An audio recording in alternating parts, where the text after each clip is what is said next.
começando mais um programa Arte Agora, aqui no canal Arte Agora. E hoje nós vamos conversar com o Roberto Numeriano, jornalista, escritor, um homem que tem uma presença muito marcante na cultura pernambucana. E nós vamos conversar sobre o papel do artista, o papel do escritor no combate ao obscurantismo. O Numeriano ele tem uma tradição enorme nessa área. Ele tem um engajamento muito forte e vem dando muitas alegrias àqueles que precisam de inspirações para esse combate acirrado contra aqueles que oprimem a arte, a cultura, enfim, que promove o obscurantismo. Roberto, mais uma vez, boa noite, Roberto. Boa noite. Aqui, Roberto. Difícil hoje. Mas, olha, aqui, Roberto, tem um provérbio, eu cito sempre um provérbio japonês, ele diz que a espera faz parte do processo, né? Verdade, não deixa de ser. Expectativa, né? E que as expectativas elas antecedem os bons reencontros. Então, nós estamos extremamente ansiosos por ouvi-lo. E, mais uma vez, eu antecipo que eu vou fazer aquela pergunta mágica. Vou perguntar a Roberto Numeriano, quem é Roberto Numeriano, e, a partir disso, nós vamos contextualizar a presença dele nesse programa e vamos fazer o registro dele, da passagem dele no canal Arte Agora. Roberto Numeriano. Quem é Roberto Numeriano? Boa noite, e desde já, meu caro Alexandre, peço desculpas por essas conexões que caem. Eu estou morando no interior aqui, e o sistema aqui de digital, de mídia digital, enfim, links, não é fácil, né? Aqui não temos esses grandes empresas. Então, de vez em quando cai, é normal cair. Peço desculpas, então, aos seus ouvintes, participantes aí. Bem, boa noite para todos e obrigado, Alexandre, pelo convite honroso. A gente se conhece de muitos anos já, sobretudo das lides literárias. Muito me orgulha, porque eu leio suas postagens no Facebook e vejo como pessoas progressistas, as grandes almas, têm conexão a partir de ideias que são aparentemente, vamos dizer assim, genéricas. Não são genéricas, porque elas são muito pontuais. Mesmo em questões pontuais, a gente tem essa conexão. As grandes almas, no sentido de pensar grande, pensar o mundo grande, não estamos aqui nos colocando como uma Atma, que é uma grande alma hindu, né? A grande alma do próprio Gandhi. Não é isso, mas a gente fala em grande alma em termos de abraçar o mundo, né? Ser abraçado pelo mundo. É nesse sentido que eu considero você também uma grande alma e fico feliz quando eu vejo suas crônicas muito bem pontuais e certeiras no Facebook. Bem, quem é Numeriano? Numeriano é um outsider da política. Eu sempre fui participante de política a convite, desde muito novo, desde 19 anos, eu comecei a ingressar na luta político-ideológica, ainda na clandestinidade. Fui participante, integrante do PCB, na era clandestina ainda, depois me tornei dirigente e fui militante de partidos como o próprio PSOL também, mas sempre naquela perspectiva, Alexandre, de tratar as questões políticas, ideológicas, numa clave assim muito ampla.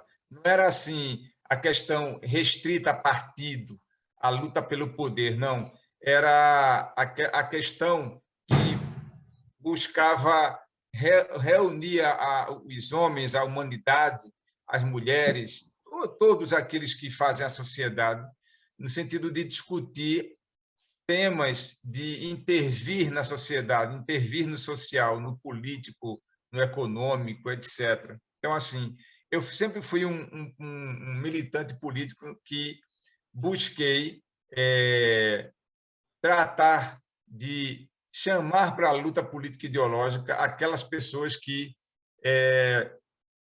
não viam nos partidos da ordem, nos grandes partidos tradicionais, uma representação que fosse realmente buscar mudar o real, né? Então, nesse sentido que eu fui um militante político ao longo de muitos anos.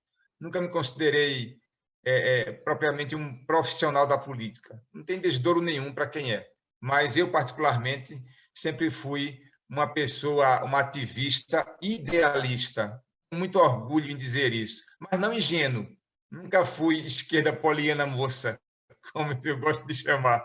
Eu sempre fui um cara consciente dos limites estruturais da nossa sociedade, do predomínio de uma grande ordem burguesa, reacionária, conservadora, que nunca permitiu que as reformas sociais simples tivessem vez quando começam processos de mudança. Há sempre um golpe, 64, 2016, recentemente, enfim.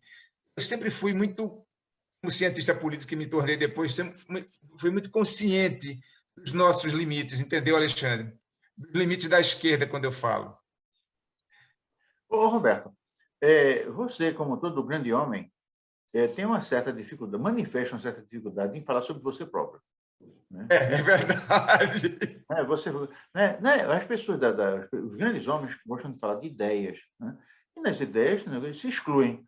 Né? Mas aí eu queria que, com a sua permissão, fazer sei lá, Roberto, você é jornalista, você é um cientista político, você é um escritor, um romancista de mão cheia. Aí eu queria que você falasse um pouquinho desses três Roberto Meriano, certo? O que foi que chamou você para estudar jornalismo, né? Depois, enfim, um pouquinho, antes de a gente começar a falar desse tema do nosso programa, porque realmente eu acho que vai ser eu tenho certeza, né, que vai ser um programa extremamente elucidativo e que nós vamos ter que divulgar esse programa para muita gente, porque tem pessoas que não percebem a importância que cada um de nós tem nesse processo de lutar contra o obscurantismo. Mas eu queria que, antes da gente entrar nessa questão mais objetiva da nossa conversa, que você falasse um pouquinho do Roberto Numeriano, que estudou jornalismo, né, enfim, e quando foi que você começou a escrever assim, de literatura de alto nível? Eu lembro que num dos encontros da Flip, a sua palestra se prendeu sobre a crítica literária. Né? Isso. Quer dizer, Roberto, ele não é aquele. Roberto não é um curioso. Roberto realmente é uma pessoa que tem uma vida muito, muito densa nesse segmento. Então, eu quis falar um pouquinho sobre o Roberto, que ele foi levado a estudar jornalismo, depois aquele que foi o que foi que ele atraiu na literatura, e depois, então, a gente dá um mergulho mais fundo para saber a responsabilidade dos artistas nessa luta contra o obscurantismo. Olha, eu de fato não gosto de falar muito da minha vida. Você pescou rapidamente isso, né? Eu sempre fui assim.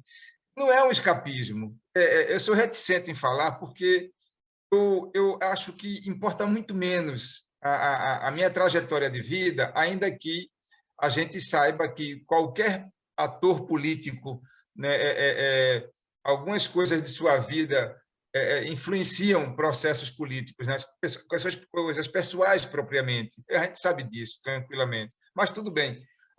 De modo muito resumido, eu tive 3 profissões, né? Eu fiz carreira de jornalista, de professor e de servidor público federal, né? Jornalista, eu trabalhei quase 15 anos. Trabalhei na Rádio Clube de Pernambuco, ainda na época de estagiário, 2 anos. Trabalhei na Federal Rural de Pernambuco, também estágio. Trabalhei na Rede Globo, trabalhei no Diário de Pernambuco, trabalhei como assessor de imprensa do Sindicato dos Urbanitários. Eu era chefe da assessoria lá. E também fui chefe de redação do jornal Vanguarda de Caruaru, onde trabalhei 5 anos. Enfim, fiz de tudo um pouco no jornalismo. Mas, a certa altura, Alexandre, eu esgotei meu tempo de jornalismo. Somando, deu uns 15 anos, né, entre estágio e profissão propriamente dita. Esgotei porque eu vi que eu não poderia sobreviver do jornalismo, muito mal pago, e uma coisa também muito chata, assim, o jornalismo muito rasteiro, muito rebaixado em termos de qualidade. Temos, né, grandes profissionais, a gente não pode negar isso e ter preconceito, mas em termos de qualificação editorial dos grandes jornais de Pernambuco, entendeu? Muito rebaixado do ponto de vista editorial, não é? E isso eu sentia como jornalista. Isso me fez muito mal, fazia muito mal. Então eu disse, bem, eu não nem financeiramente recompensava, nem todo o esforço intelectual já tinha desde os bancos escolares, bancos universitários na Unicap, estava me valendo. Era um desperdício, de fato. Bem, abandonei o jornalismo, tratei de fazer concurso público, ingressei na carreira pública, onde fiquei 27 anos como servidor público federal. Também fui professor nesse meio tempo. Eu, como servidor, podia ensinar, né? A Constituição me permitia. Ensinei durante 12 anos, ensinei cursos de direito, cursos de jornalismo, Unicap durante 5 anos, a ESO, em Olinda, Universo, Maurício de Nassau, nessas universidades todas. Comecei meu curso na Exurp, na antiga Exurp ali, no bairro dos Aflitos, né, no Recife. Então, assim, eu tive 3 profissões, mas aí vou falar uma coisa que eu acho engraçada. O pessoal me pergunta, eu até coloquei aqui na orelha de meu último romance, Jó, esse livro aqui, certo? Da Giostre, de São Paulo. Aí eu coloquei aqui, me pediram que eu resumisse um pouco a minha vida. Eu coloquei em poucas palavras. Alberto Mariano, na época eu tinha 58 anos, hoje eu tenho 60. Pernambucano do Recife, autor dos romances Nuvens Vermelhas, As Águas do Fim do Mundo, Céu de Santo Amaro, Folhas Mortas e agora esse, né? Produtor cultural com prêmios literários do Diário de Pernambuco, Assembleia Legislativa do Paraná, Universidade Católica de Pernambuco, Unicap e Fundação Biblioteca Nacional, nos gêneros conto, romance e poesia. Possui formação acadêmica em comunicação social e ciência política. Nas horas vagas é professor, jornalista e servidor público. É uma brincadeira, por quê? Você vai me entender que você também é escritor. Eu propriamente, me considero escritor. A minha alma mater é escritor, é ser escritor. Então, essas 3 profissões que eu tive são profissões, como por assim dizer, para a sobrevivência. Mas, claro que eu coloquei a minha alma nelas. Eu fui um servidor público que busquei ser exemplar, porque quem me pagava era a sociedade. Quem me paga é a sociedade. Eu me aposentei como servidor público. Fui jornalista, fui professor, ética da comunicação era a cadeira da qual eu era titular na Católica, ética da comunicação social. Imagine ética, né? O que não temos hoje no jornalismo é ética, predominantemente, né? Na grande mídia, nos chamados jornalões, na grande imprensa, que para mim é a pequena grande imprensa. Então, assim, o meu perfil biográfico profissional é esse, meu caro, entendeu? Resumidamente. Agora, nesse processo todo, Alexandre, eu escrevi poesia, conto, romance. Eu digo a você que a minha alma é a alma do escritor. O jornalista é um pouco escritor, o professor é um pouco escritor, não é? O servidor público, em geral, por assim dizer, é um técnico, né? Dependendo da área que ele trabalhe, sobretudo. Então, assim, resumidamente, a minha trajetória de vida, Alexandre, foi dividida profissionalmente em 3 profissões, né? Em 40 anos de trabalho. Eu me aposentei com 40 anos de trabalho, né? 37 de batente, 38 de batente e 2 de estágio, né? Seguidamente. Eu também tenho alguns cursos que eu fiz aquele antigo CPOR, né, em Recife.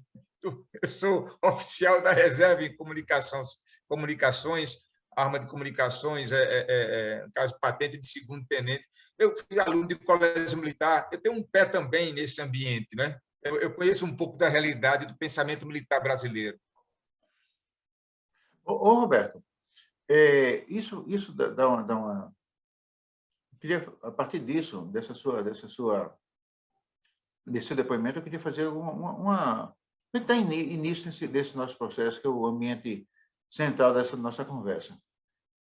O Brasil, ele passou por um processo interessante, né? A partir de 2016, que começou um pouquinho antes, né? Começou talvez lá por 2012, né? Que foi quando se tentou vou usar aqui um termo, uma terminologia talvez inédita para alguns, um golpe eleitoral. Se tentou dar um golpe eleitoral na Dilma Rousseff, que não se conseguiu. Se usou a fake news, se usou tudo que se podia fazer num golpe, um golpe legal de natureza eleitoral, né? Mas aí o senhor Aécio Neves não conseguiu. E depois disso, então, ele começou enfim, redundou naquele que nós vimos em 2016, né? Então, tentou debilitar o governo nacional Dilma desde o início, desde o comecinho, se tentou derrubá-la em 2014, mas o fato é que o golpe prosseguiu e então, teve o primeiro episódio golpista em 2016. Em 2018, o golpe foi renovado com a inelegibilidade do presidente Lula. Depois houve vamos dizer assim, a campanha que levou o presidente Bolsonaro ao poder, né? Uma campanha que também vem sendo marcada pela distribuição de fake news, de disparos financiados por recursos ilegais, enfim. E aí, no meio disso tudo, a cada dia que passava, a cultura passou a ser um pouco mais esmagada. O governo Temer tentou extinguir o Ministério da Cultura, o governo Bolsonaro extinguiu o Ministério da Cultura e passou, de alguma forma, a perseguir os artistas. E o fato é que os artistas continuam a sobreviver, porque são artistas, e os artistas sabem caminhos que outros não conhecem. O artista consegue inventar caminhos que aparentemente são hoje. E aí nós estamos vivendo aquilo que muitos chamam de uma fase de obscurantismo. E aí eu pergunto a você, como é que você acha que o artista, de modo geral, o escritor, o pintor, o gastrônomo, enfim, como é que você acha que... Primeiro que você falasse um pouquinho dessa era de obscurantismo, né? E eu queria que você falasse um pouquinho sobre isso, Roberto. Olha, tem uma música belíssima do Milton Nascimento, né? Tem um verso lá que é: o artista deve ir onde o povo está, né? Na verdade, o papel do artista, ele essencialmente, por definição, é transformar. Ele lê o real para apresentar um produto artístico que busque transformar esse real. Então, assim, qualquer tipo de arte, temos as 7 grandes artes, né? Pintura, música, dança, arquitetura, literatura, essas 7 grandes artes, né? O Leonardo da Vinci disse que o papel essencial da arte, né, é a representação do belo, não é? Então, todo artista deve representar o belo. Ora, esse belo não é uma representação em si mesma, já é uma representação que lê o real de modo, vamos dizer assim, muito pessoal, com alguma proposta, com alguma visão pessoal do artista. Então, assim, é claro que existem artistas que apenas reproduzem o real de modo uma fotografia estática, mas há artistas que são revolucionários. Há artistas que seja uma pessoa que esteja fazendo um trabalho de renda em Caruaru, seja aquele que esteja pintando um grande quadro, né? Um grande painel, tipo o Guernica de Picasso, que pode colocar ali propostas de visões de mundo com propostas de mudança desse real que ele está observando, ok? Então, isso é o que o artista, em termos conceituais, pode propor para uma sociedade. Então, assim, falando aquele artista que está querendo transformar o real, apenas reproduzir pictoricamente o real. Então, todo esse universo que transita no meio da arte, são os produtores culturais, como eu sou um produtor cultural, ele é desafiado, sobretudo em épocas obscuras, obscurantismo. Percebe, Alexandre? Então, assim, artista que tem conexão direta com o povo, para transformar o real, está me ouvindo? Sim, muito bem. Sim, ok. Então, assim, esse artista ele vai querer transformar o real, sobretudo reagindo às forças obscurantistas que tentam vetar o debate, vetar a arte, impedir a transformação desse real que o artista sente, do artista produtor cultural mais simples, lá da periferia, lá do interior, lá de um distrito feito insurreição. Eu moro no distrito de Insurreição, município de Sairé, aqui no agreste de Pernambuco. Tanto quanto aquele artista dos grandes centros urbanos, né? Do Recife, de São Paulo, de Jaboatão, de Olinda, enfim. Se o artista não tivesse a conexão, não tivesse esse sentimento da alma do povo, que é a essência da grande arte russa, da grande arte literária russa, sobretudo os grandes escritores russos do final do século XIX para início do século XX, e também ao longo do século XIX, se ele não tiver isso, meu caro Alexandre, esse artista é um mero reprodutor de uma visão do real, mas não para transformar o real. Então, os artistas conectados com o povo, eles sentem o que é o obscurantismo, o que é o domínio de uma elite que quer manter o povo sem voz, sem condição de reagir àquilo que ele sofre. Então, é fundamental que o artista se engaje e busque transformar esse real. Mas esses artistas não são muito comuns, não é? Ir aonde o povo está, como disse o Milton Nascimento, não é coisa fácil. É preciso ter conexão, se sentir irmanado com o pobre, com o desgraçado, com o oprimido, com o ofendido, como diria aquele grande romance de Dostoiévski, Humilhados e Ofendidos. Se ele não tiver isso, esse artista é um mero reprodutor do real, não um transformador do real. Roberto, a gente tem assistido que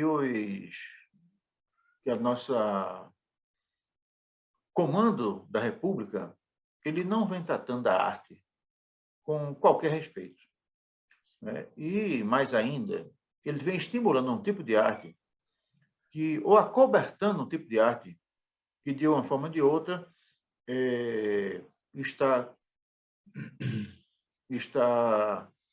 sendo coautora de um modelo de opressão. Então, vamos dizer assim, que são artistas que são cúmplices do que estão ocorrendo por aí. Há um tempo atrás, veio à tona, a partir de uma denúncia da cantora Anitta, de que havia um esquema de contratação de shows de alguns artistas por prefeituras. Esses artistas são artistas que vêm atravessando momentos de extrema prosperidade pessoal, né? São artistas que têm jatinho, que têm lanchas, que têm jet skis, que têm motocicletas, que têm casas faraônicas, e que cobram fortuna dessas pequenas prefeituras. E, naturalmente, existem aparentemente 4 criminosos. Um criminoso é aquele que vê tudo isso e fecha os olhos. A arte não pode, mas fecha a arte é um ambiente de malandros. Mas vê isso e não dizem nada. Existe um outro tipo de criminoso, que é aquele que faz a intermediação entre esses artistas, ou pseudo-artistas, né, e essas tais prefeituras. E existe um outro que é o prefeito, que são cidades pobres, cidades que não têm recursos, vivem problemas seríssimos de educação, de cultura, de saúde, de segurança, problemas sérios. E outro, os próprios autores, os próprios artistas, os próprios cantores. Eu queria que você comentasse um pouco sobre isso, Roberto. Isso é uma coisa recente, né, que vem ainda assustando as pessoas, né? E ainda existem shows que estão suspensos. Existe um show, por exemplo, numa cidade, que um artista, não lembro o nome dele, que é um artista obscuro, cobrou 1.200.000 de cachê de uma cidade que tem 1.200 habitantes, 12 mil habitantes, e que tem o índice de IDH baixíssimos. Eu queria que você comentasse um pouco sobre isso. O que eu observei, e isso como um leitor, um cidadão que lê esse noticiário e se interessa pela cultura, é que sempre achei curioso o sucesso avassalador desses artistas, não do ponto de vista propriamente financeiro, até porque a indústria cultural não é algo de hoje, como fenômeno, vamos dizer assim, econômico, e ela, desde décadas, consegue transformar mediocridades em celebridades, né? Isso não começou ontem. Então, assim, agora o que eu achei sempre muito curioso é o grau de enriquecimento rápido desses artistas. Você imaginar um artista que tem décadas de estrada e ficar milionário é uma coisa, mas o cara começa ontem, né? De repente se forma uma dupla e em menos de 2, 3 anos o cara está milionário. Quer dizer, isso é esquema. Isso aí é grave corrupção dentro de prefeituras, isto é, grave corrupção por parte de entes públicos, né? Como prefeituras, por parte de atores políticos, que são os prefeitos, são os vereadores, etc., secretários de cultura, etc., e também por parte do artista. Essas três vertentes aí são quadrilhas, efetivamente, são bandidos. Claro, né? Tudo maquilado com a chamada contabilidade de resultados, né? Conta de chegar. Então, o caso Anitta pôs a nu todo esse esquema que sempre existiu. Uma máquina bem azeitada, que tem seus próprios mecanismos, né? Bem conhecidos por parte desses operadores. Então, uma vez que, por um caso fortuito, né, uma fala de um cara num show, de um sertanejo no show, isso provocando a Anitta, por uma questão de gosto dela em desenhar tatuagem no espaço privado dela, enfim, o que seja, isso provocou o desnudamento de todo um esquema corrupto envolvendo os sertanejos, né, chamado por muitos de sertanojo, pela péssima qualidade dessas músicas em geral, e a políticos, prefeitos, vereadores, secretários de cultura, etc. Roberto, você falou exatamente na questão da Anitta, e falou do episódio que colocou ela em confronto com o cantor. É um tal de Zé Neto. Zé Neto, isso. E eu queria até dizer, seu Zé Neto, por favor, tenha mais respeito com os Josés que andam por aí e com os netos também. O seu nome Zé Neto deve ser um nome mais respeitoso. É um nome respeitável, isso deve ser mais respeitoso, né? Sim, E aí o Zé Neto, quando ele faz uma observação sobre a tatuagem da Anitta, me parece que ele tentou fazer uma espécie de bullying, né? Foi um humor de muito mau gosto, foi um humor desrespeitoso com a Anitta.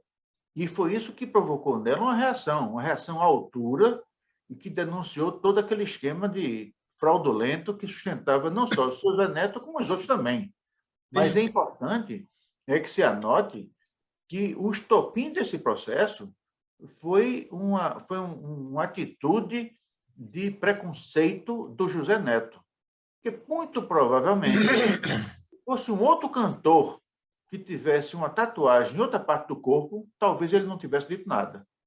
Mas foi preconceituoso contra a Anitta e foi uma coisa assim, de certa forma, machista. Então, a Anitta, e alguns dizem que o furico da Anitta fez mais bem a moralidade nesse ambiente público, nesse ambiente de arte do governo, do governo, né? Do que outras coisas. Mas então, seu Zé Neto, o senhor, por favor, tenha mais respeito com as pessoas. Ela reagiu porque o senhor a provocou. E o pior é que, com essa sua atitude, o senhor gerou... O pior não, o melhor é que o senhor gerou uma espécie colocou sob lupa, uma lupa de boa, de todo um segmento fazendo vir à tona muita corrupção.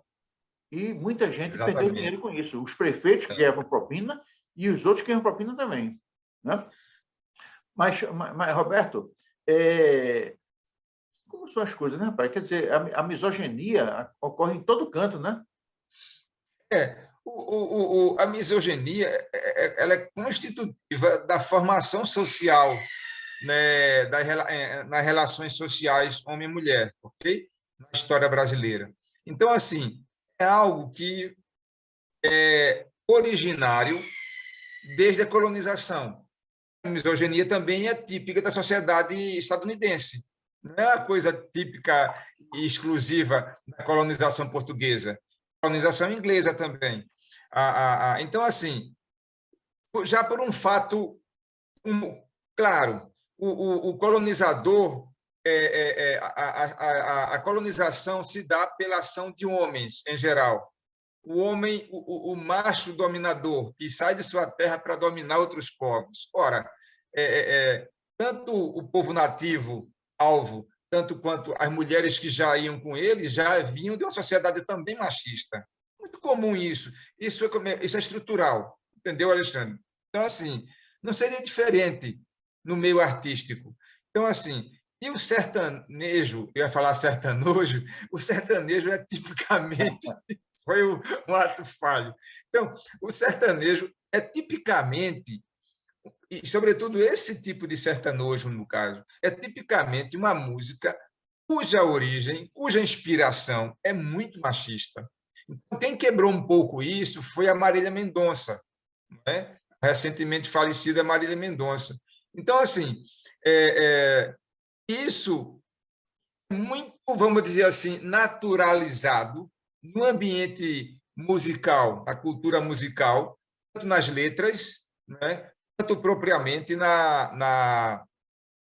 nos negócios em torno do que é, vamos dizer assim, bom para a sociedade ouvir. E agora eu vou lhe fazer uma crítica, certo? Vou fazer uma crítica aqui para você prestar atenção e discutir aqui comigo, caso queiras. É o seguinte, veja que coisa interessante. Muitas letras do sertanojo são misóginas em si mesmas. E muitas mulheres cantam com gosto essas músicas. E elas sabem as letras decoradas, os homens e as mulheres. Eu acharia normal ou natural, né, de um modo deturpado, claro, é absurdo, né, contraditório, o homem cantar isso. Mas a mulher cantar, não, percebe? Então, algumas letras da Marília, ela começou a quebrar isso. A letra, em geral, da relação homem-mulher, as letras que tratam de romantismo, relação homem-mulher, nas músicas do sertanojo são altamente misóginas, são altamente machistas. E as mulheres cantando. Veja que coisa curiosa. Eles estão reforçando uma situação de justificar, naturalizar a opressão feminina já de per se comum há décadas na nossa sociedade machista, desde a colônia, percebe? Então, veja que desgraça. Além de ser uma música de péssimo gosto, ela ainda reforça a letra, a naturalização da opressão feminina, de sua situação como uma rapariga, né? A rapariga, não a portuguesa, que é moça lá, né? A rapariga brasileira, que é a prostituta propriamente, né? É a amante, né? É a amásia. Então, reparem que coisa desgraçada é essa música. Vê bem, isso realmente é uma coisa muito... A sociologia deve explicar isso melhor do que eu vou fazer agora. Mas eu entendo que nisso existe um pouco de complexo de capacho, que muita gente tem, é mais ou menos as pessoas seguirem se sentirem bem por serem humilhadas por uma potência estrangeira. Se sente bem, gente, tá? Ele se sente bem. Por exemplo, quando o presidente Joe Biden convoca o presidente Bolsonaro para participar de um evento e, em troca, oferece uma fotografia, um encontro de 10 minutos, ele faz exatamente isso. Quer dizer, ele oprime, e o Bolsonaro se sentiu muito bem em ir, né? E voltou para cá todo sorridente, porque disse que apertou a mão do presidente lá. Não sei nem se ele apertou, né? Mas uma coisa é essa questão do complexo de capacho, que muitos têm. E o outro, talvez, é que, sem ligar muito para as questões sociológicas da música, as pessoas entendem muito o som. Eu vou fazer uma confissão a vocês. Eu sou monoglota. já estudei inglês, já estudei japonês, mas eu sou mesmo monoglota. Eu falo português, falo muito português, mas não falo outra língua. Me comunico em outras línguas, mas eu não diria assim que, por exemplo, falo inglês, não falo. Né? Se me soltar no centro de Tóquio hoje, eu vou me comunicar. Né? Eu sei sorrir na hora certa, sei fazer cara feia na hora certa, sei gesticular, sei, né? Mas vou me comunicar. Mas eu não vou saber falar japonês. Estudei alguns anos, né? Mas não vou saber falar japonês. E nem falo inglês. E eu confesso a você que quando eu ouço uma música em inglês, e eu gosto muito de rock, e tem muito rock em inglês, a maior parte deles, eu ouço o som das palavras como se fosse um som de um instrumento, como se fosse o som de um instrumento. Então, eu não estou muito preocupado em compreender a letra, porque eu ouço a música e vejo o som. Então, a coisa assim, automaticamente. Eu nunca me atrevi a cantar em uma música porque eu canto muito mal. Não sou entoado, enfim, eu sou uma desgraça nessa parte. Mas pode ser que algumas pessoas façam assim. Agora, por outro lado, existem umas outras coisas. É que esses cantores, esse sertanojo, eu achei ótimo o sertanojo, esses sertanojos, eles fazem coisas mais interessantes, né? Mais perniciosas. Eles colocam a sua arte a serviço de coisas que não prestam. Não apenas do ponto de vista cultural, e aí já está inserido, né? Ele vai falar da rapariga, vai falar da massa, certo? Isso aí está entrando, tá certo? Enquanto não houver uma reação forte de alguém, né? Inclusive no mercado, deixar de comprar os discos desses caras, desses calhordas, mas eles estão colocando a arte deles a serviço de coisas que não prestam. E eu vou fazer uma provocação, Roberto Mariano. Este final de semana, ontem, literalmente ontem, dia 23 de junho de 2022, me parece que, na sequência, houve coisa pior. A maior autoridade pública do país, o presidente da República, o senhor Jair Bolsonaro, ele, numa atitude ilegal, porque o que ele fez se configura propaganda antecipada, ele participou de um evento em Caruaru, aqui perto da nossa região, a capital a Princesa do Agreste, a capital do forró, e também participou de um outro evento em Campina Grande, que são as duas cidades nordestinas que promovem os maiores festejos juninos do país. E ele foi aos dois festejos. Em cada um deles, ele participou de eventos, inclusive subiu em palanques na presença de artistas. E os artistas não o expulsaram do palanque. Não o expulsaram do palanque. Ou seja, foram cúmplices da presença do presidente da República naquele ato ilegal de campanha. Mas o mais interessante é que o público, naturalmente o público se dividiu. Alguns bateram palma porque achavam que talvez o presidente da República fosse fazer um striptease ou coisa que o valha, né? fazer uma apresentação artística, sei lá, o coral, enfim, fosse cantar alguma coisa, enfim, tocar uma sanfona, não sei. Mas outra parte vaiou copiosamente. E foi uma vaia forte. E essa vaia foi gravada. Essa vaia está circulando pelas redes sociais. E aí eu não sei se esse tipo de repulsa à presença de um não artista num ato artístico, se isso tem algum tipo de motivação cultural ou política, e isso é também, Roberto, se a presença desse não artista num palco de um artista significa cumplicidade ou concordância do artista em relação à presença do presidente da República. O fato é que ele esteve presente nesses eventos e foi vaiado nos dois eventos. Teve alguns aplausos, mas foi basicamente vaiado. Olha, eu falando como cientista político, no caso, né? A minha formação escolar, além do jornalismo, eu fiz o mestrado, doutorado e pós-doutoramento em ciência política. O que eu posso dizer acerca disso é que a gente chama isso de casus belli, um caso de guerra. Casus belli bolsonariano já é assim, a gente se acostumou com isso, não é? Não significa que a gente está achando bom. A gente se acostumou com o malefício, né? O mal feito. Então, assim, isso não nos toca, pelo menos a mim, não, porque, de fato, o desejo daqueles que protagonizam esses eventos é justamente isso, provocar o debate. Eu nunca entrei nessa, como se diz hoje modernamente, vibe. O fato é o seguinte, eu penso, como cientista político, eu tento pensar como o ator político, meu oponente, está pensando, o que ele quer com aquilo. Bem, de modo muito simplório, ele quer isso. Ele quer que debatamos algo que é vazio, efetivamente. Okay? Então, assim, a grande prática político-ideológica bolsonariana, na minha opinião de cientista político, é dobra a aposta e falar para um nicho da sociedade hiper, mega, super reacionário. Isso são dezenas de milhões de pessoas. É algo assustador.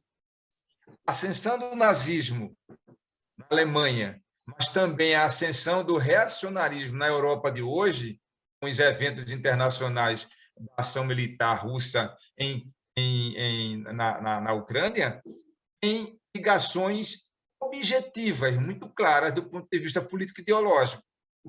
São distantes no tempo histórico, Alexandre, mas são conectadas de um ponto de vista político-ideológico. Então, o que eu quero dizer com isso, com esse quadro geral? Na minha opinião, a tática bolsonariana é falar para o seu gado, deixá-lo atiçado.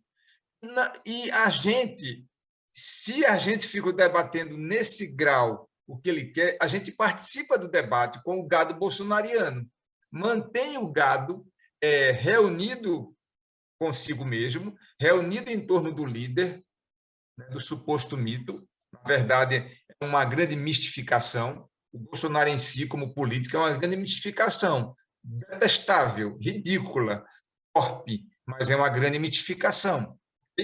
Então, assim, como cientista político, eu faço essa leitura há muito tempo.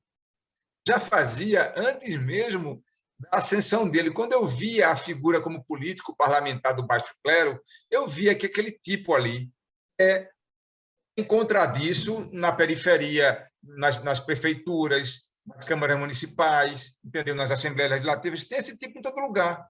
Só que esse ascendeu à presidência da República. E essa tática de cometer crime eleitoral, propaganda política antecipada, isso é crime, claramente crime. Se estivéssemos num Estado de Direito constituído, pleno, forte, robusto, com o que os juristas falam de uma rigidez das instituições a pleno vapor, ele seria condenado há muito tempo, mas não é o caso. Então, ele ri, com certeza, eles familiares e aqueles que forjam essa tática político-ideológica, eles riem disso, eles riem de nós, se estivermos debatendo esse vazio que ele coloca para que debatamos, para que entremos, entendeu? Isso para mim tudo, falando sinceramente como cientista, isso para mim tudo é vazio.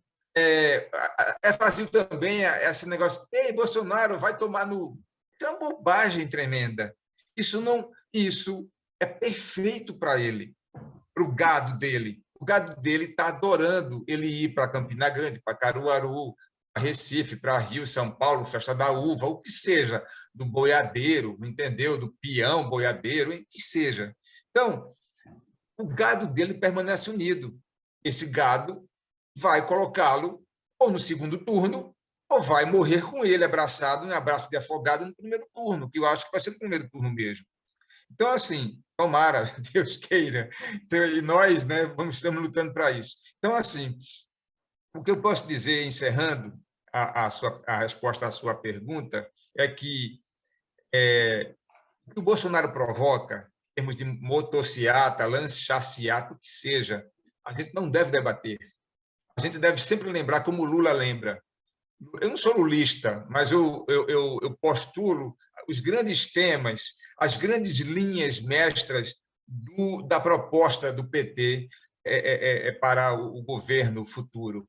É assim, vamos falar de combustível caro, fome, miséria, violência, etc. Esses problemas que estavam sendo, né, encaminhados em termos de políticas públicas em 4 gestões petistas, né, foram desprezados, e a gente tem hoje, como é o nome, índices que são similares e anteriores similares não, anteriores aos governos de Dilma e Lula. Veja que desgraça. A gente regrediu em 6, 7 anos a índice de 20 anos atrás. É isso que a gente tem que debater, meu caro. Ô, Roberto, se fala abertamente dos eventuais preparativos que estariam sendo feitos no âmbito do Ministério da Defesa de um golpe militar. Não é um golpe parlamentar, não é um golpe empresarial, mas um golpe militar. Quer dizer, não é um grupo de empresários que está propondo lockdown, não é um grupo de caminhoneiros que esteja propondo uma paralisação, não. São militares. Se fala, e eu não tenho elementos para afirmar que existe ou que não existe, mas que um grupo de militares capitaneados pelo ministro da Defesa, e é interessante também se dizer que quando o Ministério da Defesa foi criado lá atrás, me parece que a lógica era que a guerra era o último instrumento da diplomacia. E, com base nessa lógica, os ministros da Defesa dos governos anteriores, desde o tempo do senhor Fernando Cardoso, eram civis. O Nelson Jobim, enfim, eram ministros civis. Com o governo Bolsonaro, ele militarizou o Ministério da Defesa, colocou um general de exército à frente do ministério, e dizem, boca miúda e a boca aberta, que este golpe militar estaria sendo urdido no próprio Ministério da Defesa.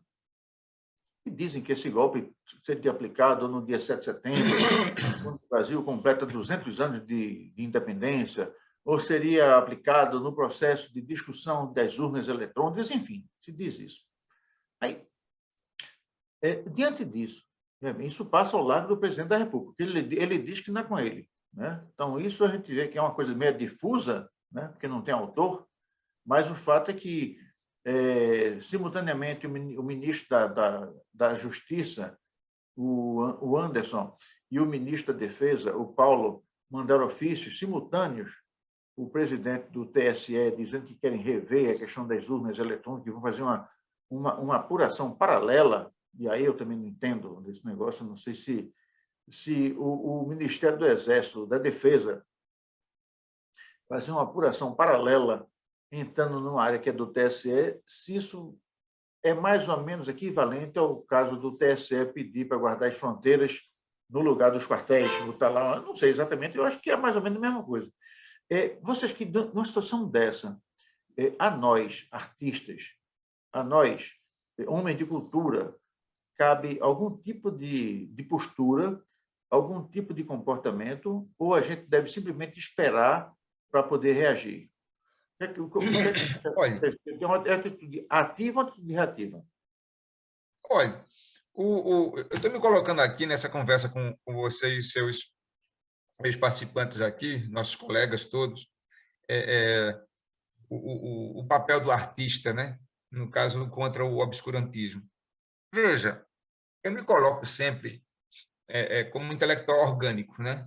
Um artista, o chamado intelectual orgânico gramsciano, né? O Antônio Gramsci, o grande pensador socialista comunista italiano, que morreu nos cárceres do fascista Benito Mussolini. Olha, vou lhe falar uma coisa aqui muito, muito meditada, não é agora que eu estou pensando isso para falar.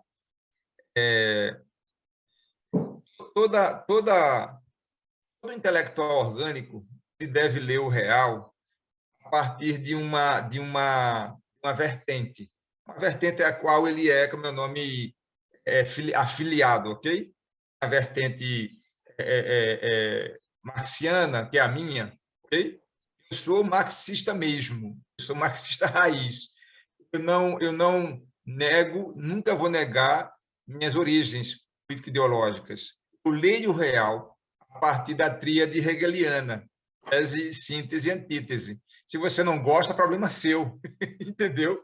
E leio esse real a partir de claves ou chaves que são científicas, materialismo histórico e dialético. Hegel concebeu a dialética, né? Nesse sentido de leitura do real. Né? Então, veja, eu escrevi há muitos anos, eu escrevi muitos livros em ciência política e literatura. Só que eu escrevi um livrinho, um dos primeiros, que foi da coleção Primeiros Passos. Escrevi dois. Um com o meu amigo já falecido, o Mário Ferreira, o que é golpe de Estado. Veja bem. E o outro foi o que é guerra. Esse eu escrevi sozinho. O Mário Ferreira era de Caruaru, né? Um grande amigo meu, e foi até exilado político também. Veja, quando eu escrevi o que é golpe de Estado, coloquei ali algumas condições que são típicas para que um evento golpista se dê. E o conceito muito simples, básico de golpe de Estado é a derrubada da ordem constitucional, né? Por parte de uma força política. A força política pode estar mancomunada com militares e sendo civil, pode ser de militares na liderança com civis, etc. Assim, não existem as 5 condições, né, essenciais para um golpe de Estado no Brasil hoje. Não temos as 5. Okay? Agora, das 5 condições, existe uma que é a condição de apoio militar, que ela é diluída. Ela não é, como você bem disse agora, são elementos, alta oficialidade fascista, generalato, entendeu? E quer manter a sua velha boquinha.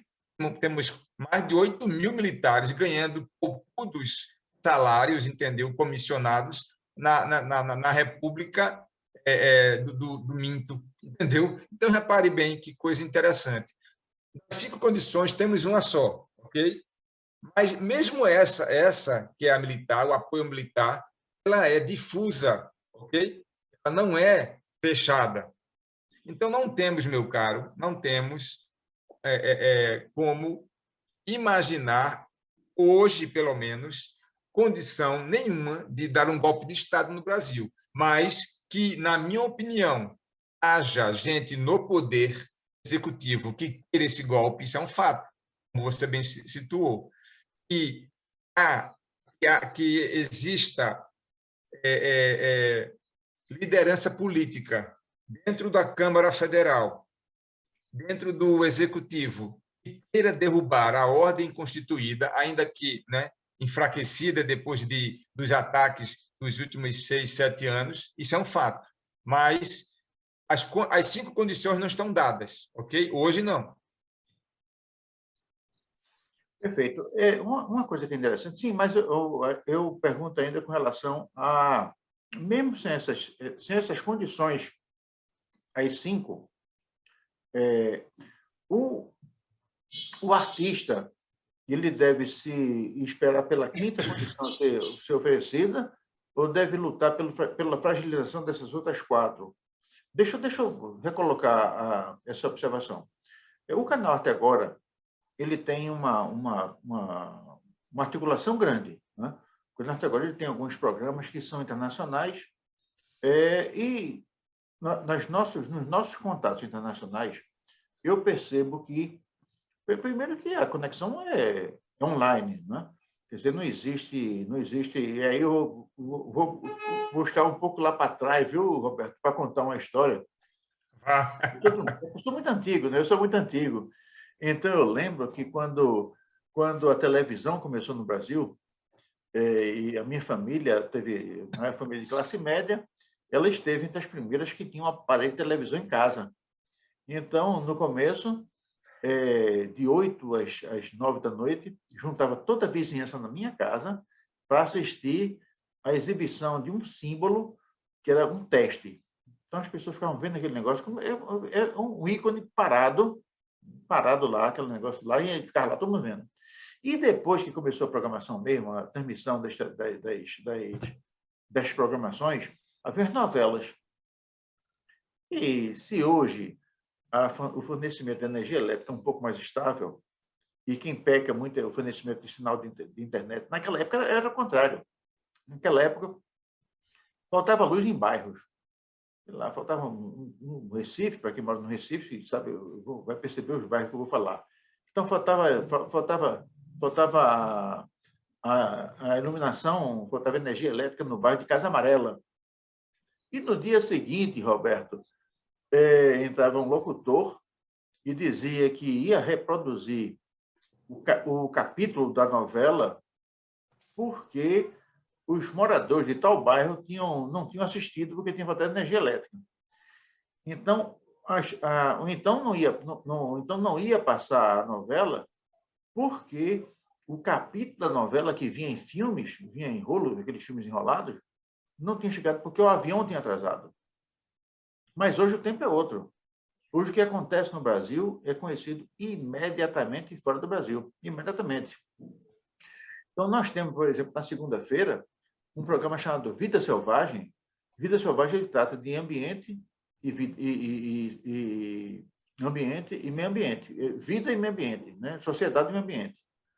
E nos 3 programas, nós vemos discutindo o assassinato do jornalista Dom Philips e do indigenista Bruno Pereira com índios, veja bem, índio que mora na cidade do Porto e faz mestrado em Portugal.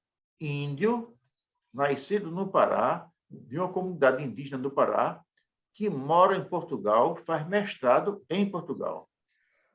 Fizemos outro. Então, com isso eu quero dizer o seguinte, que as nossas, o que acontece no Brasil é conhecido praticamente em todo o mundo. Na próxima segunda-feira eu vou conversar com o cientista político Antônio Cezedeiro, também de Portugal, sobre a situação do Brasil. Então, e eu sei que toda vez que a gente conta um negócio desse, que espalha mais um pouquinho assim, os desmandos políticos do governo Bolsonaro, a gente aumenta um pouco a fragilidade dele em relação à comunidade internacional, à comunidade local. Claro, quem forma opinião está ficando cada vez mais contra ele. E aí eu recoloco a pergunta nesse momento. Você acha que, diante dessas possibilidades que nós estamos aventando, os artistas, os homens que formam opinião pública, eles devem esperar acontecer ou devem se antecipar para manifestar o desapreço da sociedade brasileira em relação ao fechamento do regime, o trancamento do regime, a implantação de um golpe de Estado que vise manter, por exemplo, este ou qualquer outro presidente da República? Olha, há artistas e artistas, né? A questão não é o artista em si, é aquela vertente que tem identidade com lutas de transformação social, okay? Aquela vertente progressista. Temos muitos artistas reacionários. Eu diria que a maioria dos grandes artistas fica em cima do muro, é chamado neutro. Quando você é neutro na sociedade tão desigual quanto a brasileira, você não é neutro, você está de lado do opressor. Martin Luther King falava isso é fato, entendeu? Então, esse artista que é engajado, que é intelectual orgânico ou não, esse artista, ele, dependendo da sua condição de intervenção, ele pode se antecipar, pode fazer campanha, ele pode fazer lives, ele pode fazer shows e denunciar essa tentativa. Isso fica muito a critério de cada artista. Eu imagino assim. Progressista que eu estou falando aqui, não estou falando do pseudo em cima do muro, né? Nem do reacionário propriamente. O reacionário, aliás, ele vai querer o golpe. Então, a questão, na minha opinião, é que o artista, tendo condição de intervir antecipando-se, que ele faça, percebe? Agora, eu também não acho que seja natural ele trocar uma coisa pela outra. Vou lhe dizer o que é que eu quero falar aqui.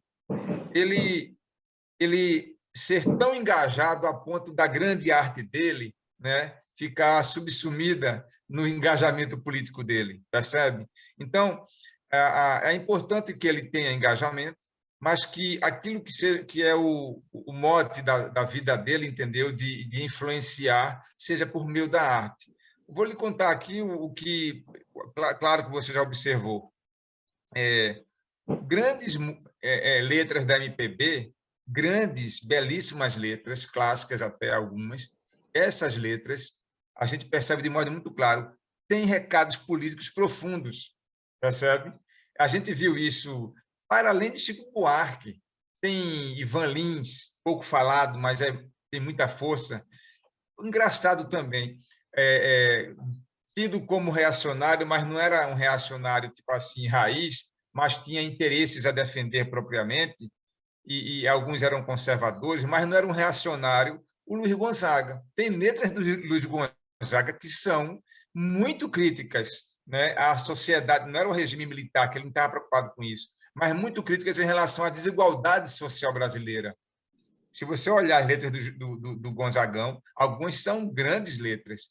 Então, assim, não vou nem falar aqui em Caetano, em Gil, não é?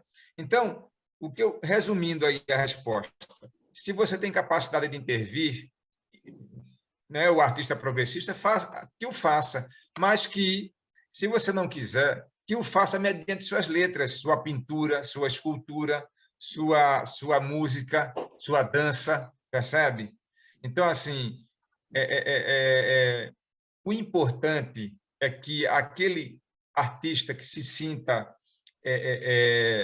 irmanado com o povo, com o oprimido, com o humilhado, com o ofendido, que ele, antecipando-se ou não a movimentos golpistas, denuncie, entendeu, a opressão e a grande desigualdade, a miserabilidade que oprime a grande maioria do povo brasileiro, dezenas de milhões. Isso é o mais importante para mim. Perfeito. Bom, nós estamos caminhando para o final do nosso programa. Esse é um programa que eu considero extremamente importante na história do canal até agora, porque não é todo dia que a gente conversa com um intelectual com a envergadura de Roberto Meriano. Mas, antes de fazer, eu não poderia deixar de fazer uma pergunta, e essa é uma pergunta que todos nós precisamos saber da resposta é uma pergunta até, de certo ponto, até indiscreta. E a indiscrição é uma coisa que nós primamos para não fazer, mas essa eu vou me permitir. Roberto Meriano, você que está recolhido numa casa em Sairé, você falou ainda agora que está em Sairé, né? Sairé fica no Agreste Pernambucano, uma região agradabilíssima, e aí você está com mais tempo. A pergunta é, você está escrevendo algum livro? O que é que nós temos que nos preparar para receber nesses próximos dias? Eu sei que uma pessoa com a mente requieta como a sua não fica parada, né? Tem sempre alguma coisa pensando. Então, o que é que você está armando para a gente? O que é que tu estás pensando em escrever? O que é que tu estás... Aqui foi o Jó que eu acabei de referir, certo? O nosso Jó. Sim. E eu escrevi antes de Jó Folhas Mortas, ok? Folhas Mortas, por coincidência, o romance se passou durante... Eu escrevi esse romance, o painel histórico de fundo do romance é a pandemia da gripe espanhola. Veja que coisa interessante. Eita! E esse aqui foi escrito durante a pandemia, durante 7 meses eu escrevi esse romance aqui. E eu estou escrevendo um romance hoje que se chama Virgulino, o Lampião. Eu estou escrevendo a vida de Lampião, romanceada, percebe? E, assim, eu sempre ouvi histórias envolvendo Lampião desde muito menino, muito novinho mesmo, né? Criança mesmo. Então, assim, eu descobri que Lampião, depois de Che Guevara, é o homem mais biografado da América Latina. Sabia disso? Não sabia, não. É impressionante. Existem centenas de biografias sobre Lampião, centenas.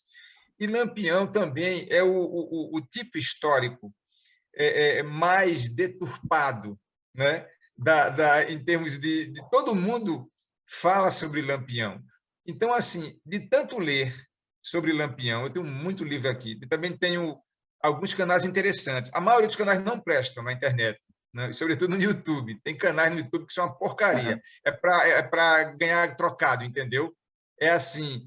E a vida de Lampião, Maria Bonita e alguns mais importantes do bando, é o retrato do Brasil, é o retrato perfeito da nossa sociedade, ok? O Lampião, que passou na perspectiva conservadora reacionária que passou para a história, é o cara mau, né, que armou um bando para cometer atrocidades no sertão, sobretudo, né, e um aqui e acolá no Agreste. Mas, assim, se você observar com cuidado, Lampião era um rebelde raiz. E a grande gênese do cangaço como fenômeno social, meu caro Alexandre, a grande gênese foi justamente o papel, em muitos casos, criminoso das volantes contra as pessoas pobres. A opressão, as mocinhas, as filhas dos pequenos agricultores, entendeu? Eram assediadas, estupradas, eram assim, às vezes um agricultor não dava uma comida, era surrado pelas volantes, pelos militares, que se constituía no poder tirânico nas pequenas cidades. Imagine essas cidades, se as cidades eram pequenas à época, a antiga Vila Bela, né, a atual Serra Talhada, imagina um distrito, né, uma vila de Vila Bela, imagina. Então, assim, boa parte, a gênese do cangaço tem essa característica, é reativa, com rebeldia social, não é? E Lampião, ele reuniu em torno de si boa parte desses revoltosos. É claro que Lampião não era nenhum revolucionário, não tinha nenhuma, tipo, vamos mudar a ordem social. Pelo contrário, Lampião tinha algumas coisas que eu li sobre a sua trajetória, tinha elementos, como era comum ao homem daquela época, conservadores, um homem do sertão, criado num ambiente conservador, né? Então, assim, mas tirando essa parte da origem do homem em si, o Lampião, como guerrilheiro, como rebelde, ele reuniu com ele muita gente que não suportou a opressão, a perseguição e reagiu. Não estou dizendo que ele deixou de cometer atrocidades, cometeu sim. Alguns elementos do bando foram, como é o nome, criminosos no sentido legal do termo, mas não era a essência da luta do Lampião. Alguns dos crimes que são cantados em verso e prosa numa clave conservadora são deturpados. Alguns foram reações a crimes, entendeu, havidos contra aquela pessoa, percebe? Que depois entrou no bando. Então, assim, o pessoal ia se vingar. Então, eu comecei a reunir um monte de material, e já estou escrevendo, já estou com outros capítulos prontos já. Então, por que Virgulino o Lampião? Porque eu vou colocar o homem Lampião, que é o Virgulino, e o Lampião, que é o ser histórico, né? Que é um ator histórico que formou um grande bando que virou um fenômeno e passou a história e merece ser contado de modo romanceado. Não há, por incrível que pareça, um romance que você diga, esse é o romance do cangaço. Eu tenho a pretensão de escrevê-lo. Pois é, tá vendo? Então, é aquilo que eu falei. Nós estamos chegando ao final dessa conversa, a conversa com Roberto Mariano, e nos deixa como para pensar, né, nesse artigo cultural que vem por aí, que é Virgulino, o Lampião o Virgulino, que é um romance, né? E vai deixar muito o que pensar. Lampião, como o Roberto falou, é um dos personagens históricos nordestinos mais brasileiros, né? Mais Brasileiro. icônicos, né? Não tenha dúvida. Não é um qualquer, não, né? É uma coisa assim, e a gente vai ter que depois torcer para a Roberta adiantar bastante esse romance, para a gente voltar a conversar com ele, não apenas sobre a situação política do país, que merece, mas também sobre o romance. E Roberto é um homem do ponto de vista assim, intelectual, ele preenche muitos nichos. Bom, e aí... Eu queria só interrompê-lo rapidamente. Uma coisa, é um tópico. Eu não sabia, eu descobri, pesquisando sobre Lampião, meu caro Alexandre, que ele, Lampião e Maria Bonita, são tão retratados no artesanato quanto o pobrezinho de Assis, São Francisco. Eu descobri isso. Então, assim, de onde veio isso, meu Deus? Você vê, vá a Caruaru para dentro, entendeu? Vá. Por exemplo, tem boneco, vende-se boneco de pano para o São João, com Lampião e Maria Bonita, associados ao ciclo junino. Como é que se explica sociologicamente esse fenômeno cultural? Me diga aí. Não, quem vai dizer é você que vai dizer. Não, porque é o seguinte, quando um tema dessa envergadura é tratado por uma pessoa que tem uma capacidade intelectual como Roberto Merino, a gente começa a pensar que vem uma coisa muito boa. Eu tenho certeza disso. Eu já que desde já, me inscrever entre aqueles que estarão no lançamento, na primeira fila, para não só fazer a aquisição... Será muito bem-vindo, meu amigo.